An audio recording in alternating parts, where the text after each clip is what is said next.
আমার ধ্যান, জ্ঞান, ধারণা সবই ফুটবল কেন্দ্রিক এবং ক্রিকেট কেন্দ্রিক ছিল। এবং আমি কিছু দূর অবধি তো গেছি বটে, কারণ আমি ডিস্ট্রিক্ট খেলেছি, আমি একটা ডিভিশনে নতুন এই যে এইমাত্র আপনারা বললেন, তাদের সঙ্গে পাঠ করতে পেরে আমি বেশ ভয়ই পাই। এখন বর্তমানে অনেক তারকাদের, উঠতি তারকাদের দেখা যাচ্ছে, তবে কিছুটা সময় গেলেই তারা হারিয়ে যাচ্ছে। কি মনে হয় কিসের জন্য এরকম ভাবে তারা হারিয়ে যাচ্ছে? লোভ জিনিসটা যদি একটু মানে টেনে রাখা যায়, চেষ্টা করা যায়, সেই লক্ষ্যে পৌঁছানো সম্ভব। বাটোয়ারা করে কিভাবে সুন্দরভাবে থাকতে হয় সেই জিনিসটা শিখেছি বলেই আমার মধ্যে কোনো তাড়াহুড়ো নেই। যদি শরীর ঠিক রাখা যায়, যদি মনন ঠিক রাখা যায়, যদি নিজেকে ঠিকঠাক রাখা যায়, ৮০-১০০ বছরও পাঠ করতে পারবো, এই আশা নিয়ে আমি বাঁচতে চাই ১২০ বছর। যে আমি কখনো ভাবতে পারিনি যে আমি ওই মাইনেটুক পাবো, আমি তার ১০০ গুণ বেশি মাইনে পার ডেতে পাই। আমার মধ্যে সেই ক্ষমতা নেই বলেই হয়তো সেরকম ভাবে এখনো কোনো কাজ পাইনি, যেটা আমার মনে হবে যেটা প্রথম, দ্বিতীয়, তৃতীয়। নমস্কার, সময় ৩৬৫ পর্দায় আপনাদের সকলকে স্বাগত। আপনাদের সঙ্গে রয়েছে আমি মঞ্জিমা। সালটা ছিল ২০০৩, যার বাংলা ইন্ডাস্ট্রিতে পাতালঘর সিনেমার মাধ্যমে পথ চলা শুরু হয়েছিল। এরপর পরিণীতা থেকে শুরু করে বিভিন্ন সিনেমায় যেরকম নিজের অভিনয় ছাপ ফেলেছেন, সেরকমই আমার দুর্গা, গাঁটছড়া, ভাগ্যলক্ষ্মীর মতো বিভিন্ন জনপ্রিয় ধারাবাহিকে দর্শকের মন জয় করেছেন। কখনো নেতিবাচক চরিত্রে, আবার কখনো ছায়ার মতো বাবার চরিত্রে। প্রতিটি চরিত্রে নিজের অভিনয়ের মাধ্যমে নিজের জায়গা ধরে রেখেছেন দর্শকের মনে। আজ আমরা সময় ৩৬৫ আড্ডায় পেয়ে গিয়েছি সেই অভিজ্ঞ অভিনেতা শ্রী রতন সরখেল মহাশয়কে। প্রথমেই দাদা আপনাকে স্বাগত আমাদের চ্যানেলে। প্রথমে জিজ্ঞেস করবো কেমন আছেন? সময় ৩৬৫-কে আমার স্বাগত, অভিনন্দন। ৫টা লোক যেমন থাকে আমিও সেরকম আছি, ভালোই আছি, ঠিকঠাকই আছি।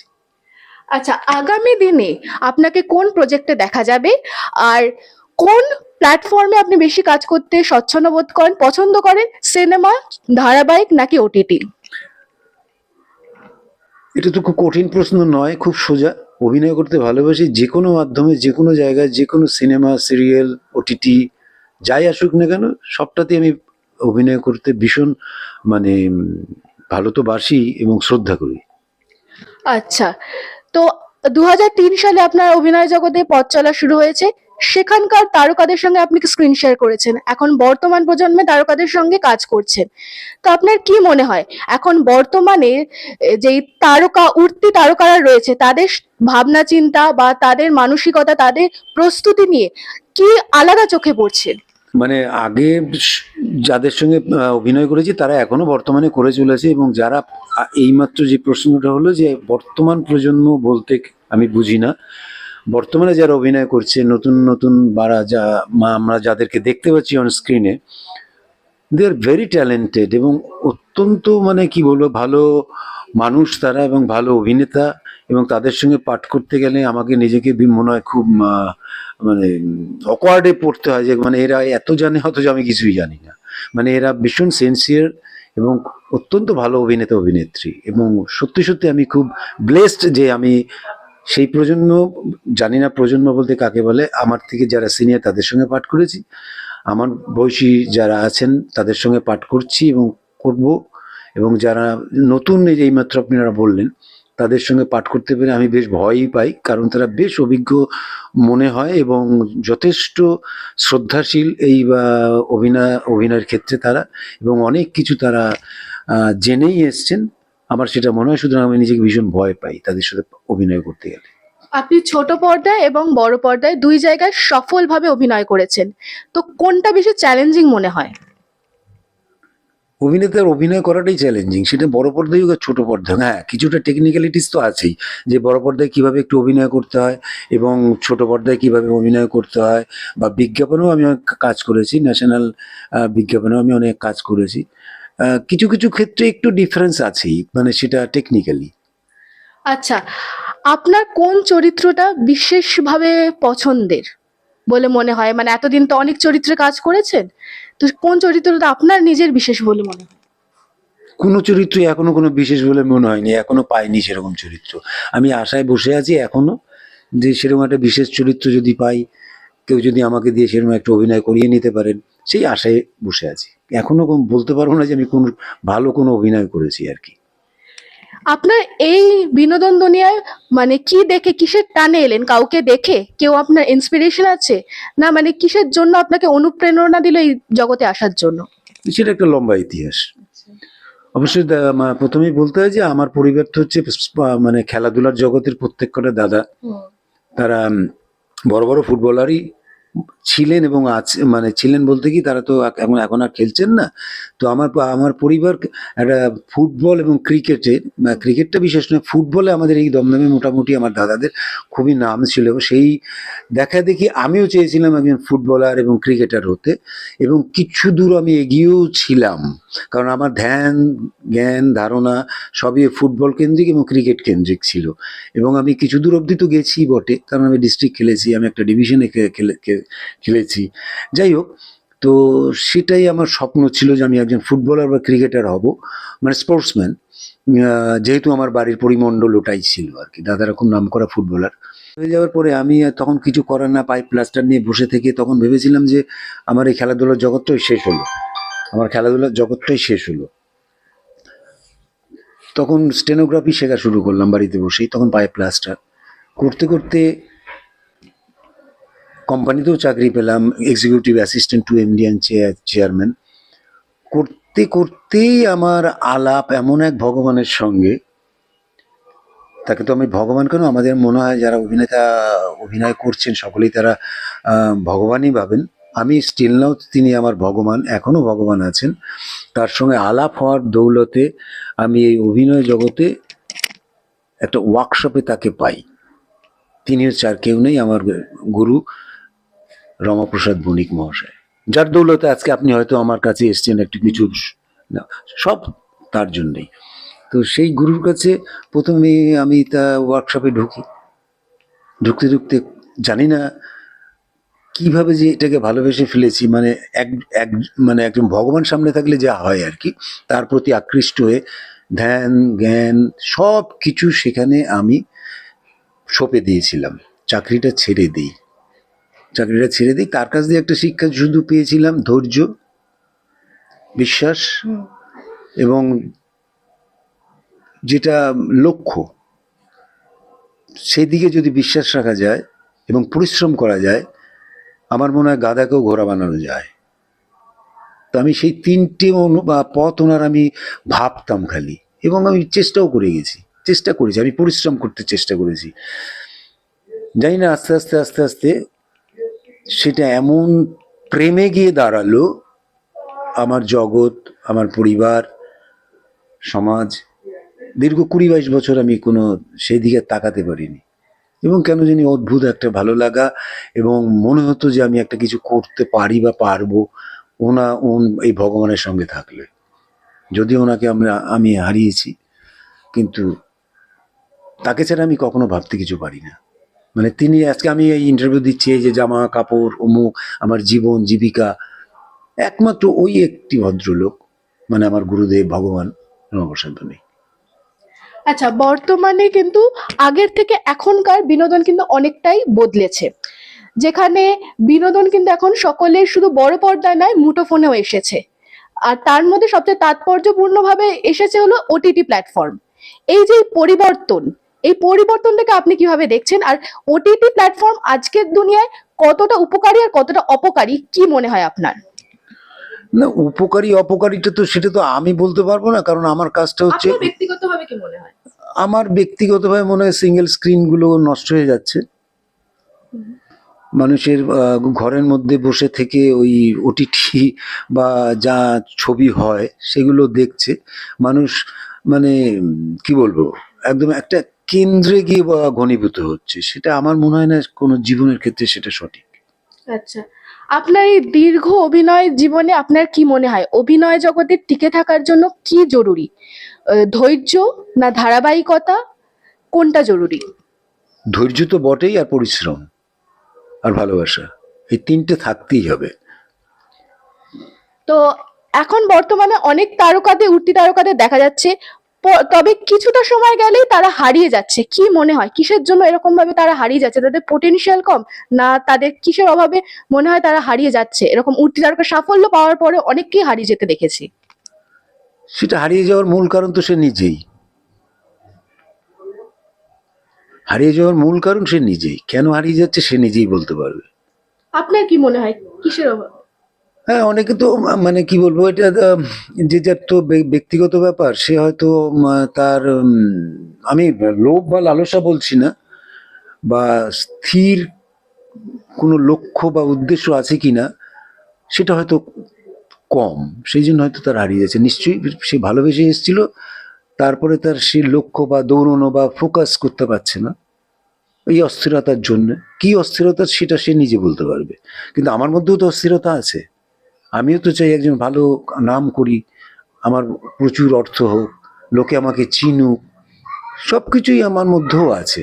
কিন্তু এই ব্যালেন্স এবং যে আমি লোভই বলবো খারাপ ভাষায়, লোভ জিনিসটা যদি একটু মানে টেনে রাখা যায়, চেষ্টা করা যায়, আম, সে লক্ষ্যে পৌঁছানো সম্ভব। কারণ আমার মতো লোক যদি আজকে জীবন নির্বাহ করতে পারে এই অভিনয় জগতে থেকে, এই শিল্পকে আঁকড়ে ধরে, তো সবাই সেটা পারা উচিত। পারবে, লক্ষ্য স্থির থাকলে এবং একটু পরিশ্রম করলে, ধৈর্য থাকলে, লোভ কম থাকলে। লোভ জিনিসটা তো সকল মানুষের মধ্যে আছে, আমারও আছে। আমি কি চাই না ও অমিতাভ বচ্চন হই? কিন্তু এটা তো অলিক কল্পনা।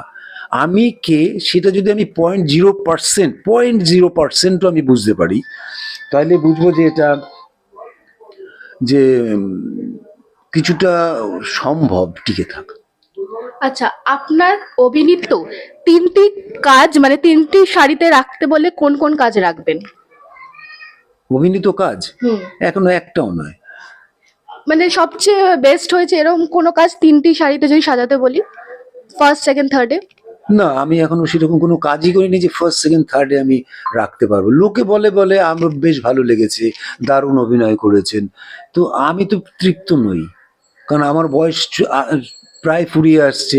কিন্তু আমি লড়ে যাব যতদিন আমার ওই হাঁটতে চলতে পারবো, আর মুখে যদি কথা বের বের করতে পারি, মুখ দিয়ে যদি আমি আওয়াজ করতে পারি, আমি এর জন্য আমি ওই ওই পড়ে থাকতে রাজি আছি। তার জন্য আমার কোনো লোভ নেই। যদি সুযোগ পাই, যদি কেউ আমাকে নিয়ে চেষ্টা করে, আই মাস্ট ট্রাই। আমি চেষ্টা করব, কারণ আমি জীবনে যা পেয়েছি, আমি এবং এটা অকপটে বলতে পারি, আমার ভগবান রমাপ্রসাদ বণিকের দৌলতে আমি যা পেয়েছি। আমি তাজমহল দেখেছি, তাজমহলকেও আমার তখন মানুষের একটা বিস্ময়, দশমাশ্চর্যের একটা। তো রমাপ্রসাদ বণিক মহাশয় যিনি আমার গুরুদেব, সেই ভগবানের দৌলতে আমি নিজেকে নিজেকে প্রশ্ন করি, আমি যে তাজমহলটা দেখছি, আমি তার থেকে বেশি বিস্ময় আমি আমার কাছে। আমি কি ছিলাম, আর আজকে আমি কোথায় এসছি, যদি সে তুলনা করি, আমি তাজমহলকে বিস্ময় মনে হয় না, আমি নিজেকে বেশি বিস্ময় মনে হয়। যে আজকে তো এই আমার একটা ইন্টারভিউ হচ্ছে, আমার তো আমি কখনো স্বপ্নে ভাবিনি। আমি ছোট থেকে ভাবতে চাই, আমি ছোট থেকেই ভাবি। আমার কোনো বড় আকাঙ্ক্ষা নেই। আকাঙ্ক্ষা বা লোভ আমার নেই, আছে, কিন্তু ওইরকম কিচ্ছু নেই যে না কেন পেলাম না, কেন করবো না, ওটা করা দরকার। অস্থিরতাটা আমার নেই। আমি এমনিতে খুব মানে নর্মাল লাইফে ভীষণ অস্থির, খুব হাসি ঠাট্টা ইয়ার্কি ফাজলামি, রাস্তায় ঘুরি, আমার কোনো নেই। কিন্তু ওটার ক্ষেত্রে কিন্তু আমি অবিচল। আমি জানি হয়তো কোনোদিন একটা পেয়ে যেতে পারি, আমি সেইটুক আশা করে চলছি আর কি। কিন্তু তার মধ্যে যে আমি খুব পরিশ্রম করতে হচ্ছে, পারছি না, কারণ সাংসারিক একটা চাপ থাকে, অবশ্যই থাকে। কারণ আমরা জয়েন্ট ফ্যামিলি, 8 ভাই 5 বোন, তার মধ্যে 4 দাদা 2 দিদি মারা গেছেন। আমার বাড়িতে ধরুন দুবেলাতে 50টা লোকের রান্না হতো। তো সুতরাং ভাগ বাটোয়ারা করে কিভাবে সুন্দরভাবে থাকতে হয়, সেই জিনিসটা শিখেছি বলেই আমার মধ্যে কোনো তাড়াহুড়ো নেই। অসম্ভব ভালো আছি। আমি যা না তা আমি, অনেকে বলে তাই আমি হয়েছি। এ কি, আমি তো কোনোদিন কল্পনাই, আমি তো ফুটবলার হতে চেয়েছিলাম। সেটারও তো একটা স্প্যান আছে, 35 36 37 38, ম্যাক্সিমাম বয়সে খেলে রিটায়ার করতে হতো। কিন্তু এই এমন একটা সাবজেক্ট, এই এমন একটা মাধ্যম, এই এমন একটা শিল্প, যদি শরীর ঠিক রাখা যায়, যদি মনন ঠিক রাখা যায়, যদি নিজেকে ঠিকঠাক রাখা যায়, 80 100 বছরও পাঠ করতে পারবো। এই আশা নিয়ে আমি বাঁচতে চাই 120 বছর, যেহেতু আমি এই শিল্পটার সঙ্গে জড়েছি। এর মতো কোনো শিল্প না, অভিনয় থিয়েটার, আমি রমাদার কাছ থেকেই থিয়েটার করতাম, রমাদার গ্রুপেই থিয়েটার উনি আমাকে শিখিয়েছেন, আমি কিচ্ছু শিখিনি, তবু উনি যা যা বলেছেন সেইটুক ফলো করে করে আজকে আপনি আমার ইন্টারভিউ নিচ্ছেন। হ্যাটস অফ আমার গুরুদেবকে। এর বিশেষ কিচ্ছু নেই আমার মধ্যে, লোভ লালসা কিচ্ছু। আর লোভ তো থাকতেই পারে, বারে বারে বলছি লোভ তো থাকতেই পারে, কিন্তু অলিক কল্পনাটা না আমি শিখেছি ওই আমার ভগবানের কাছ থেকে। আর আমি শিখেছি অলিক কল্পনা করা উচিত না আমার জয়েন্ট ফ্যামিলি লোকের কাছ থেকে। আমার বাড়ির লোক কখনোই চাইতো না, মানে চায়নি যে আমি কিছু একটা করে লোকের সামনে বড় হয়ে যাই। ওরা বলছে পরিশ্রম করছে, চেষ্টা করছে, নিশ্চয়ই একদিন হবে। আমার দাদা একদিন মা বলছিলেন তোর ভাই চাকরি ছেড়ে দিয়েছে, জানিস? 8 ভাই তো, তোরা কি জানিস তোর ভাই চাকরি ছেড়ে দিয়েছে? আমার মা বলছিলেন আমার দাদাকে, মেজদাকে। তখন আমার মেজদা বলছে, আমি নিজের কানে শোনা, সেই দিন থেকে আমার টনক নড়ে গেছিল আর কি। আমার মেজদা বলছেন যে ও চাকরি ছাড়লো কি চাকরি ধরলো সেটা তো মা ওর ব্যাপার, ও নিজে জানে ও কি করবে। সুতরাং তোমার এত মাথা ব্যথা, বলেন আমি মা হয়ে মাথা ব্যথা করবো না, ছেলে চাকরি ছেড়ে দিয়েছে, বলছে হ্যাঁ সেটা তুমি করতে পারো, কিন্তু নিশ্চয়ই ওর প্রতি নিশ্চয়ই ওর কোনো বিশ্বাস আছে, তো দেখো না নিশ্চয়ই কিছু হবে। আর আমরা তো সকলে আছি, সুতরাং ওই সকলে আছি, ভাগ বাটোয়ারা জিনিসটা ব্যাপারটা আমাদের মধ্যে তো রয়ে গেছে। সুতরাং ওইরকম অলিক কল্পনা করে দুমদাম কোনোখানে লাফিয়ে পড়া সেটা আমার নেই, তৈরি হয়নি। আমি ভীষণ নর্মাল থাকতে ভালোবাসি। যতটুক কাজ করব আমি মনে করি আমার ততটুক পরিশ্রমেরই আমি ফল পাচ্ছি। আমি কারুকে, আমি আমার সকলকে শ্রদ্ধা রেখে বলছি, আমি কোনোদিন বলিনি আমাকে একটা পার্ট দিন। আমাকে থিয়েটার দেখে ওইখান থেকে আমাকে পিক আপ করেছে, ওখান থেকেই আমাকে এই মাধ্যমে ঢুকিয়েছে। আমি কিন্তু কোনোদিন ভাবিনি যে আমি কোনোদিন কোনো মেগা সিরিয়াল করবো, কোনো সিনেমা করব। আমার জীবনে প্রথম সবচাইতে ভালো লাগা যে আমি যখন গুরুদেবের সঙ্গে মানে থিয়েটার করি, রমাপ্রসাদ মণিকের সঙ্গে থিয়েটার করি, আমার প্রথম জীবনে যে পাতাল ঘর, আমি আমার গুরুদেবের সঙ্গে পাঠ করেছি, একসঙ্গে বসে একসঙ্গে আমি ড্রেসের মাপ দিয়েছি, মানে ড্রেসের। তখন আমার জীবনের ওটা শ্রেষ্ঠ পাওনা যে আমি গুরুদেবের পাশে দাঁড়িয়ে একই সঙ্গে দেখে, ওটা আমার জীবন সারা জীবনের পিকচার মনের মধ্যে, যে আমি আর রমাদা একসঙ্গে দাঁড়িয়েছি, আমাদের পোশাকের মাপ নেওয়া হচ্ছে। দিট ইজ আমার জীবনে বড় পাওনা, এবং ওটা আমি কোনোদিন ওই ফ্রেম কোনোদিন আমার জীবন থেকে মুছবে না। এই থেকেই আস্তে আস্তে পথ চলা, আস্তে আস্তে কেন বেশ সুন্দরভাবেই পথ চলছে।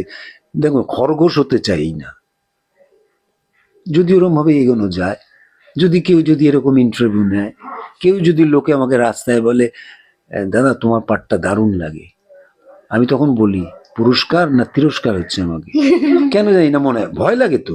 কারণ সত্যি সত্যি আমাদের রূপ বোঝা মুশকিল, আমরা কে কিভাবে কথা বলি, কার মনে কি আছে আমি তো জানি না, কিন্তু নিজেকে আশ্চর্য লাগে, কি বলছে লোকটা, আমার পাঠ দারুণ লেগেছে, বলছে আপনি অসাধারণ একটা অ্যাক্টর অভিনয় করেন।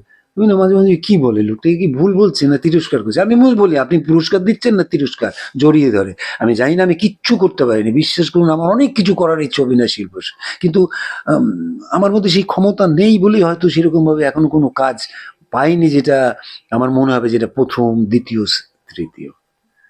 আচ্ছা, সর্বশেষ প্রশ্ন যেটা আমি বলবো যে আগামী এই নতুন প্রজন্মের যে তারকারা, উঠতি তারকাদের কি বার্তা দেবেন? তাদেরকে আগামী দিনে এগিয়ে যেতে কি বলবেন, কিভাবে বলবেন? যদি সে ভালোবাসে, অভিনয় জগৎটাই বলতে পারি, যদি সে ভালোবাসে, নিজের প্রতি বিশ্বাস রাখতে হবে, এটা আমাদের কথা। যদি তাদের এই রমাদার এই কথাটা যদি তাদের লাগে, নিশ্চয়ই মনে হয় তাদের উপকার হবে। নিজের প্রতি বিশ্বাস রাখতে হবে, ধৈর্য ধরতে হবে, যেটা আমি করতে চাই বা আমার ভালো লাগে সেটা সব সময় মনে করতে হবে, সব সময় মনে করতে, খাচ্ছি মনে করতে হবে, ঘুমোচ্ছি মনে করতে হবে, ইদি আর কি ফাজলামি মারছি মনে করতে হবে, প্রেম করছিস ঠিক ওইটাই মনে করতে, মাঝে মাঝেই মনে করতে হবে, মাঝে মাঝে, সব সময় যদি এটা এই ফোকাসের মধ্যে নিজেদেরকে আমি রাখি, ভালোবাসা আপনি এসে যাবে। এবং নিশ্চয়ই সে, আমি কিছু করতে পারিনি, নিশ্চয়ই সে পারবে। রমাদা এই কথাটা বলেছে বলে আজকে বললাম যে আমি ইন্টারভিউ নিচ্ছেন, এরকম অনেক ইন্টারভিউ দিতে আসে না, আমি সত্যি কথা বলতে আমি ভীষণ লজ্জা পাই। আমি যেমন কোনো পার্টি বলতে আমি খুব অ্যাটেন্ড কম করি, পারি না, যেতে পারি না। তো কোনো টিজার লঞ্চ হচ্ছে, কোনো প্রিমিয়ার হচ্ছে আমার ছবির, আমি যদি লজ্জা পাই যখন ওই সামনে আপনাদের মতো কেউ ধরে আমি একটু পালিয়ে পালিয়ে বাঁচতে চাই, কারণ আমি ভাষা জানি না, কিভাবে বলতে হয় আমি শিখিনি। আমি বেশি শিক্ষিত নই, একাডেমিকও নই, যতটুকু পড়লে মানুষ একটু চলাফেরা করতে পারে সেরকম পাশ করা, কিন্তু আমি শিক্ষিত হতে চাই মানুষের সঙ্গে কিভাবে মিশতে হয়। তো সেটা আমার মধ্যে এখনো আসেনি, যার জন্য আমি লজ্জা পাই, যার জন্য একটু পালিয়ে পালিয়ে বেড়াই। আমার কাজটা আমি করতে চাই এবং খুব ভালোবেসে, জানি অপেক্ষা করে আছি। বয়সটা আমার কাছে কোনো ফ্যাক্টর না, আমি এখনো মনে করি আমার কোনো বয়স বাড়েনি। ভিতরটা আমার সত্যি সত্যি নিয়ে এখনো ভীষণ, এই যে আড্ডা যেখানে যাব আমি ছাড়া কোনো আড্ডা হবে না, কেন জানি না, আমার খুব ভালো লাগে। এইরকম ভাবে আছি, বেশ ভালো। তো বললাম যে তাজমহলের থেকে আমি বেশি বিস্ময়, যে আমি কখনো ভাবতে পারিনি যে আমি ওই মাইনেটুক পাবো, আমি তার 100 গুণ বেশি মাইনে পার ডেতে পাই। এটা আশ্চর্য নয় কি? এইটুক যদি ভেবে আমরা সকলে এগোই না, যে পাবো, নিশ্চয়ই পাবো, যদি আমি ভালো কাজ করি, আর নিশ্চয়ই আমাকে ভালো লোকে ভালো বলবে, নিশ্চয়ই আমাকে ভালো ভালো কাজ দেবে। আমি সেরকম ভালো কাজ করতে পারিনি বলে তো সেরকম পাচ্ছি না, তবু চেষ্টা করে তো যাচ্ছি। হ্যাঁ, এখনো তো আমি কল টাইম পাই, এটাই হচ্ছে সবচাইতে বড় কথা, যে আমি এখনো কল টাইম পাই, তার মানে আমি অন দা ওয়েতে আছি। তোমরা সকলে ভালো থাকো। আমার 365-কে আমার অশেষ অশেষ কৃতজ্ঞতা, যে তারা আমার মতো একজন অভিনেতা, আমি বলতে আমি রাজি নই, পারফর্ম করি, এই শিল্পের সঙ্গে জড়িয়ে একজন ব্যক্তিকে তারা আমার একটু ইন্টারভিউ ইংরেজি কি বাংলা কি সাক্ষাৎকার নিয়েছে। সত্যি আমি ধন্য এবং আমি কৃতজ্ঞ তাদের কাছে। অনেক ধন্যবাদ দাদা আপনাদের সময় দেওয়ার জন্য। আমরা এতক্ষণ ধরে জেনে নিলাম অভিনেতা রতন সরখেলের দীর্ঘ অভিনয় জগতের বিভিন্ন কাহিনী। এছাড়াও আগামী দিনে আমরা দেখব তাকে আরো অন্যান্য অনেক বড় প্রজেক্টে, সেই আশায় নিয়ে বসে আছি আমরা। ক্যামেরায় রিয়া সরকারের সঙ্গে মঞ্জিমা কুণ্ডু। এরকমই বিভিন্ন আবারও ফিরে আসবো নতুন গল্প নিয়ে। ততক্ষণ অন্যান্য খবরের জন্য অবশ্যই চোখ রাখুন সময় 365-র পর্দায়, কারণ সময় কথা বলে।